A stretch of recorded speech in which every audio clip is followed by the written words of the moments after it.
ಪವಿತ್ರ ಕ್ಷೇತ್ರವಾದ ಉತ್ತರಾಖಂಡದ ಬದ್ರಿನಾಥ್ ಬಳಿ ಹಿಮಕುಸಿತದಿಂದ 8 ಕಾರ್ಮಿಕರು ಸಾವನ್ನಪ್ಪಿರುವ ಹಿನ್ನೆಲೆ ಬದ್ರಿನಾಥ್ ಪಟ್ಟಣ ದೇಗುಲದ ಸುತ್ತಮುತ್ತ ಶಂಖನಾದವನ್ನ ನಿಷೇಧಿಸಲಾಗಿದೆ. ಇದಕ್ಕೆ ಕಾರಣ ಏನಪ್ಪಾ ಅಂದ್ರೆ ಅಖಂಡ ಶಂಖನಾದದ ಕಂಪನದಿಂದ ಹಿಮಕುಸಿತವಾಗಬಹುದೆಂಬ ಆತಂಕ.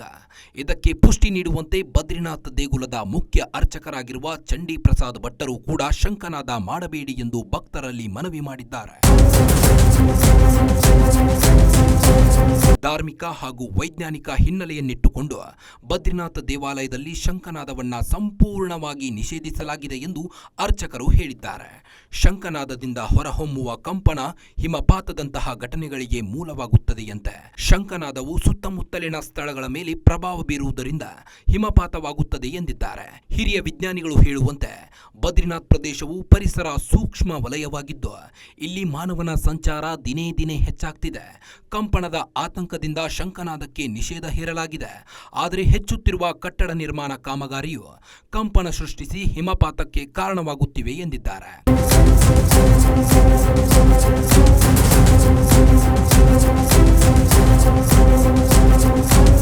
ದೇವದಾನವರು ಸೇರಿ ಅಮೃತಕ್ಕಾಗಿ ಸಮುದ್ರ ಮಂಥನ ಮಾಡುವಾಗ ಶಂಖ ಹುಟ್ಟಿ ಬಂದಿದೆ. ಹೀಗಾಗಿ ಶಿವ ಹಾಗೂ ವಿಷ್ಣುವಿಗೆ ಶಂಖನಾದ ಎಂದರೆ ಅತ್ಯಂತ ಪ್ರೀತಿ. ಸಾಮಾನ್ಯವಾಗಿ ಕೇದಾರ ಬದ್ರಿನಾಥಕ್ಕೆ ತೆರಳುವ ಯಾತ್ರಿಕರು ಶಂಖನಾದ ಮಾಡಿಕೊಂಡೇ ಮಂದಿರಕ್ಕೆ ತೆರಳುತ್ತಾರೆ. ಆದರೆ ಈ ಅಖಂಡ ಶಂಖನಾದದ ತರಂಗಗಳಿಂದ ಹಿಮಪಾತದಂತಹ ಮಹಾದುರಂತಗಳು ನಡೆಯುತ್ತವೆ ಅನ್ನೋದು 92 ವರ್ಷದ ಅರ್ಚಕರಾದ ಚಂಡಿ ಪ್ರಸಾದ್ ಭಟ್ಟರ ಆತಂಕವಾಗಿದೆ.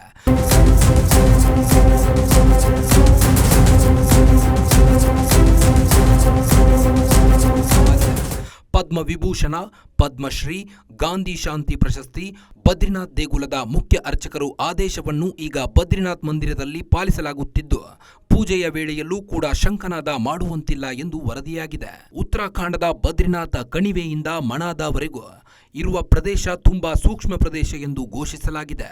ಈ ಮೊದಲು ಇಲ್ಲಿ ಈಗಿನಷ್ಟು ಜನಸಂಚಾರ, ವಾಹನ ಸಂಚಾರಗಳು ಇರಲಿಲ್ಲ.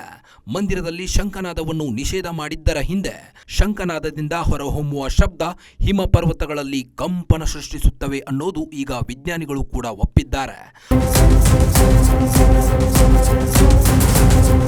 ಅದರ ಜೊತೆಗೆ ಪ್ರವಾಸೋದ್ಯಮ ಹೆಸರಲ್ಲಿ ಸುತ್ತಮುತ್ತಲಿನ ಕಾಡು ಬೆಟ್ಟಗಳಿಗೂ ಕೊಡಲಿ ಪೆಟ್ಟು ಬಿದ್ದಿದೆ. ಹೆಚ್ಚು ಕಟ್ಟಡ ಕಾಮಗಾರಿಗಳು ಹೆಚ್ಚಾಗಿ ನಡೆಯುತ್ತಿವೆ. ಇವೆಲ್ಲವೂ ಒಟ್ಟಾಗಿ ಸೇರಿ ಹಿಮಪಾತದಂಥ ಭೀಕರ ಘಟನೆಗಳು ಸಂಭವಿಸುವ ಅಪಾಯವನ್ನು ತಂದಿಟ್ಟಿವೆ ಎನ್ನಲಾಗ್ತಾ ಇದೆ. ಗ್ಯಾರಂಟಿ ನ್ಯೂಸ್, ಸುದ್ದಿ ಖಚಿತ, ನ್ಯಾಯ ನಿಶ್ಚಿತ.